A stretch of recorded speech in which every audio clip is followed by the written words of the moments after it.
Alors pourquoi une expo? Bonjour d'abord, pourquoi une exposition? Bien depuis 20 ans, ça fait 20 ans maintenant, Thierry a toujours souhaité faire des expositions spéciales à caractère historique. Et nous devons proposer des thèmes qui sont retenus par le comité d'organisation du salon. Et cette année, ils ont retenu le thème sur l'automobile et la publicité.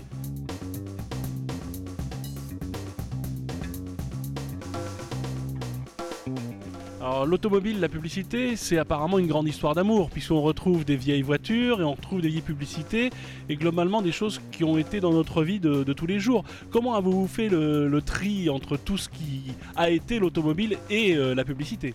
Donc nous travaillons en étroite collaboration avec les constructeurs français et les importateurs et les équipementiers qui, sur le thème, nous proposent des campagnes publicitaires qui sont illustrées par les modèles qui étaient concernés à l'époque.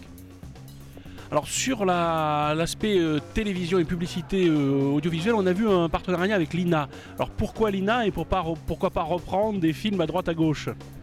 Alors, chaque constructeur, chaque marque a ses propres fonds d'image.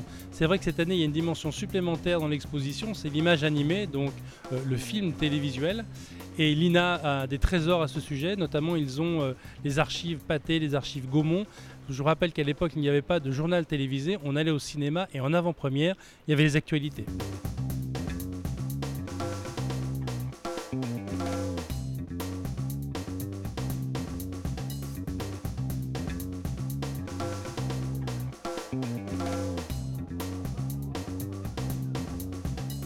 Donc dans le sujet de l'histoire vivante dont on parle autant actuellement, vous représentez un peu le patrimoine automobile vivant. Tout à fait. Nous considérons qu'un patrimoine automobile, au sens large du terme, pour qu'il vive, il doit fonctionner, il doit rouler. Il n'y a rien de pire qu'une auto qui ne fonctionne pas, elle dépérit. En revanche, c'est vrai que, et c'est pas incompatible, et on avait hier un atelier à ce sujet, le patrimoine automobile peut également être mis en scène, notamment ici dans l'exposition spéciale, mais également dans des grandes manifestations comme l'exposition Ralph Lauren qui a eu lieu l'année dernière au musée des Arts Décoratifs au Louvre, et comme peut-être, on l'espère un jour, un musée vivant automobile à Paris.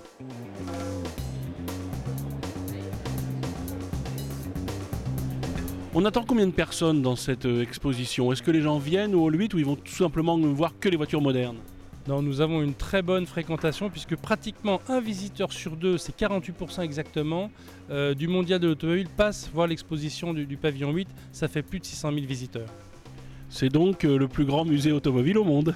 On peut dire ça, en tout cas en termes de fréquentation, c'est loin devant tout le monde, mais bon, c'est vrai qu'on est au mondial de l'automobile et qui est le premier salon automobile du monde.